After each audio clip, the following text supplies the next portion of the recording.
The drawing was innocent enough, the kind of artwork any child might create for a parent. But as Carlos Reyes studied the crayon family portrait he'd found in the luxury car, his chest tightened with recognition and pain. This wasn't just any family drawing.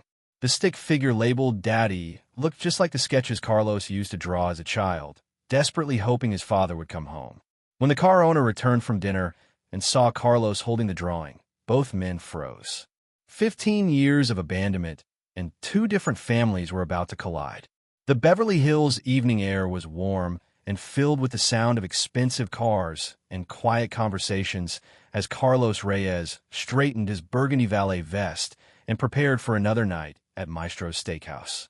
At 27, he had been working as a valet parker for 3 years, a job that paid well enough to support himself while he attended night classes at Santa Monica College. It wasn't his dream career, but it was honest work that allowed him to save money and help his mother with her medical bills. Carlos took pride in his professionalism. In a world where wealthy diners treated service workers as invisible, he maintained dignity and courtesy, parking Ferraris and Lamborghinis with the same care he'd give his own beat-up Honda. The tips were good, especially from customers who appreciated his attention to detail and genuine smile.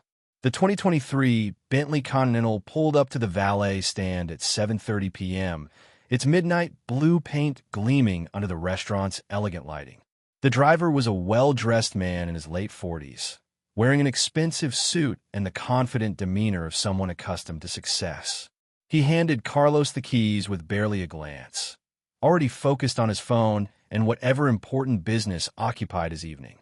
"Take good care of her," the man said absently, his voice carrying a slight accent that Carlos found oddly familiar. "Of course, sir," Carlos replied, accepting the keys and the valet ticket. "Enjoy your dinner." Carlos slid into the driver's seat and immediately noticed the car's immaculate interior. Leather that still smelled new, technology displays that probably cost more than most people's annual salary. As he adjusted the rearview mirror to navigate out of the tight parking area, something colorful caught his eye. A child's drawing had been tucked behind the sun visor, apparently forgotten there by a young artist. Carlos gently pulled it free to prevent it from falling and potentially getting damaged. The artwork was clearly the work of a small child, maybe 6 or 7 years old. Bright crayon strokes depicted a simple family scene: a house with a crooked chimney, a yellow sun in the corner, and 3 stick figures standing in front of the home. A tall figure labeled Daddy in careful block letters, a shorter figure marked Mommy, and a tiny figure with pigtails identified as Sofia. But what made Carlos's throat constrict was the message written at the bottom of the paper in different colored crayon, as if added later: "Daddy, come home. We miss you. Love, Sofia." The innocence of the request, the careful way the child had formed each letter, the obvious love and longing in those simple words, it all felt like a knife to Carlos's heart. He knew that feeling. He'd lived it. Carlos looked more closely at the drawing, and something about the stick figure family seemed painfully familiar. The way the child had drawn the father figure, tall with dark hair indicated by black crayon scribbles. The careful way Daddy was written with the same backward D that Carlos remembered making in his own childhood drawings. Curiosity overcoming professionalism, Carlos glanced at the car registration in the glove compartment. The name made his world tilt: Michael A. Reyes. Carlos gripped the steering wheel as memories flooded back. Michael Reyes, his father, the man who had walked out on Carlos and his mother, Elena, 15 years ago when Carlos was 12 years old. "I'm going to Los Angeles," Michael had said on that terrible night. "There's a business opportunity there. I'll send for you both once I get established." The phone calls had lasted about 6 months, growing shorter and less frequent each time. The money he promised to send had arrived sporadically, then stopped altogether. Eventually, the phone calls stopped too. Elena had tried to track him down, but Michael seemed to have disappeared into the vastness of California, leaving his first family behind like an old life he'd outgrown. Now, 15 years later, Carlos was sitting in his father's luxury car, holding a drawing from another child, a daughter Michael had clearly had with someone else. a daughter who was living the same heartbreak Carlos had experienced, missing a father who had apparently made abandoning his children a pattern. Carlos sat in the Bentley for several minutes, staring at the drawing and trying to process the emotions churning through him. Anger at his father's apparent habit of starting and abandoning families.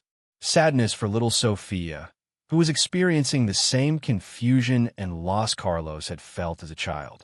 And underneath it all, a complicated mix of curiosity and old wounds that had never fully healed. He carefully placed the drawing back behind the visor and parked the car in the restaurant's secure lot. For the next 2 hours, Carlos tried to focus on his work, but his mind kept returning to the stick figure family and the little girl named Sofia who missed her daddy. When Michael Reyes emerged from the restaurant at 10:15 p.m., Carlos was waiting by the valet stand, the car keys in his hand and his heart pounding. 15 years of abandonment, questions, and pain were about to come face to face with the man who had caused them. Carlos gripped the steering wheel as memories flooded back. Michael Reyes, his father, the man who had walked out on Carlos and his mother, Elena, 15 years ago when Carlos was 12 years old. "I'm going to Los Angeles," Michael had said on that terrible night. "There's a business opportunity there. I'll send for you both once I get established." The phone calls had lasted about 6 months, growing shorter and less frequent each time. The money he promised to send had arrived sporadically, then stopped altogether. Eventually, the phone calls stopped too.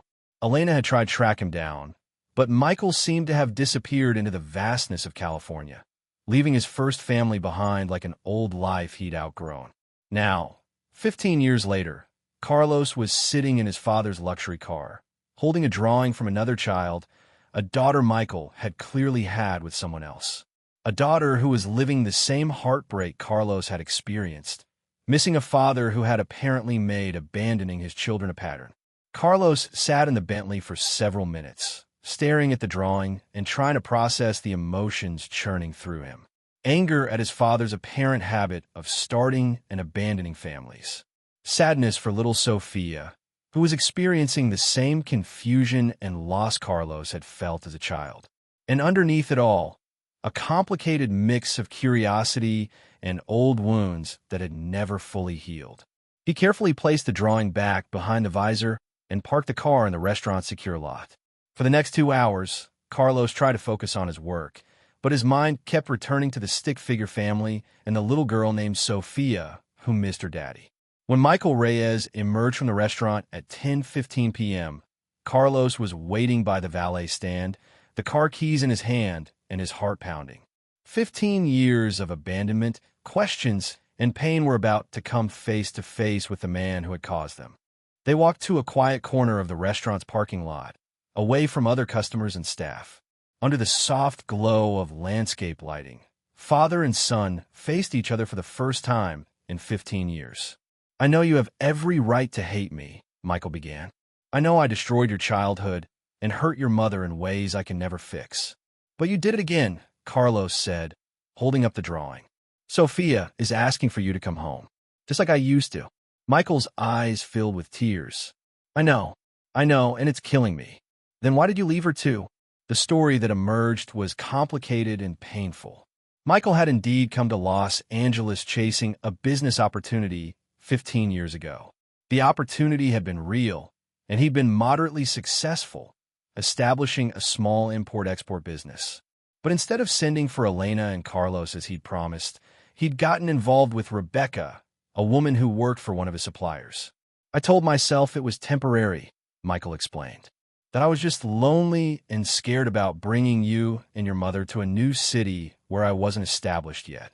But temporary became permanent, and by the time Rebecca was pregnant with Sofia, I'd built a whole new life that didn't include my first family." "So you just forgot about us?" "I never forgot. I thought about you every day.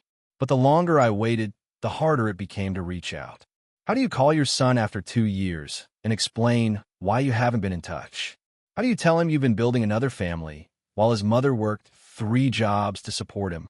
Carlos felt old anger mixing with new understanding. "You could have tried. You could have been honest." "I was a coward," Michael admitted. "And now I'm doing the same thing to Sofia that I did to you." Rebecca and I divorced 2 years ago, and I see Sofia every other weekend, but she keeps asking when I'm coming home. I keep telling her someday, but someday never comes because I'm too focused on work, too afraid of being a real father. Like you were too afraid to be a real father to me. Yes.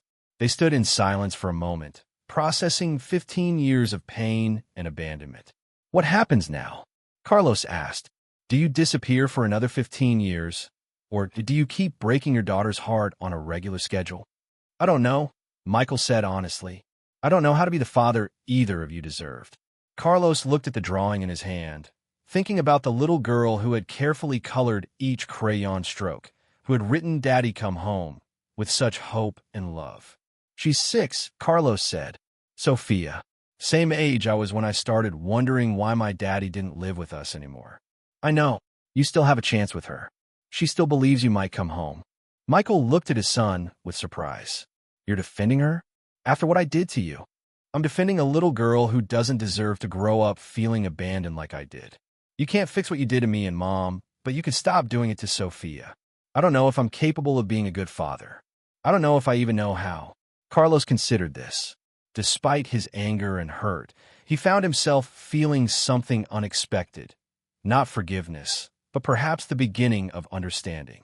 Maybe start by keeping the promises you make to her, Carlos suggested. And maybe stop running away when things get complicated. What about us? Michael asked. Is there any chance we could? Would you be willing to let me try to be part of your life again? Carlos was quiet for a long moment. I don't know, Dad. 15 years is a long time. I'm not 12 anymore, and I don't need a father to tuck me in or help with homework. I'm not sure what a relationship between us would even look like. Maybe we could start with dinner sometime, just to talk. Maybe, Carlos said carefully, but not because you feel guilty, and not because you think one conversation can fix 15 years of absence. Understand. Carlos handed the drawing back to Michael. Give this back to Sofia, and tell her that her daddy's friend Carlos thinks she's a very good artist. Carlos, how is your mother? Is Elena okay? She's been better since her cancer treatment ended last year. Michael's face went white. Cancer? When did she? 2 years ago. Breast cancer. She's in remission now, but the medical bills. Carlos trailed off, not wanting to discuss their financial struggles with the man who could have helped but had chosen to disappear instead. Did she need? Was there anything I could have done to help? You could have been there, Carlos said simply. You could have been a partner instead of making her face everything alone. Michael nodded, understanding. I'm going to give you my business card. You don't have to call me, but if you ever want to talk, or if your mother ever needs anything, please don't hesitate to reach out. Carlos took the card, though he wasn't sure he'd ever use it. 6 months later, Carlos was surprised to receive an invitation to Sofia's 7th birthday party. The return address was Michael's, and the invitation was written in a child's careful handwriting. Please come to my birthday party. Daddy says you're my big brother. Carlos showed the invitation to his mother, who had mixed feelings about any contact with Michael. But eventually, Elena agreed that Carlos should make his own decisions about his father. The birthday party was at a park in Culver City, and Carlos was surprised to see that Michael had organized an elaborate celebration. Princess theme, pony rides, face painting, and at least 20 children running around in excitement. When Carlos arrived, a little girl with pigtails and Michael's dark eyes ran up to him. Are you Carlos? She asked with 6-year-old directness. Yes, I am. Daddy says you're my brother. I always wanted a big brother. Carlos knelt down to Sofia's eye level. Happy birthday, Sofia. I brought you a present. As Carlos watched Sofia tear into the wrapped gift, an art set with crayons, markers, and drawing paper, he noticed Michael watching them both with an expression of cautious hope. Later, as the party was winding down, Michael approached Carlos. Thank you for coming. It means more than you know. How are things going? With Sofia, better. I moved back to Culver City 6 months ago to be closer to her. I see her 3 times a week now instead of just weekends. We're working on it. Carlos nodded. That's good. I also wanted you to know that I started therapy, to figure out why I keep running away from the people who matter most. That's good too. Carlos, I know I can't undo 15 years of absence. I know I can't be the father who raised you or taught you how to drive or helped you through high school. But if you're willing, I'd like to try to be part of your life now. Not as the father I should have been, but as the man I'm trying to become." Carlos watched Sofia showing her new art supplies to another child, chattering excitedly about all the pictures she was going to draw. "She's happy," Carlos observed. "She is. For the first time in 2 years, she's not asking when I'm coming home. She knows I already am." Carlos thought about the child's drawing he'd found in the Bentley 6 months ago, about the stick figures and the plea for Daddy to come home. Sometimes the most important discoveries happened in the most ordinary moments, like adjusting a rearview mirror and finding a child's artwork that changes everything. "Dad," Carlos said, the word feeling strange and familiar at the same time. "Maybe we could start with lunch sometime, just to talk." Michael's smile was brighter than any luxury car Carlos had ever parked. "I like that very much.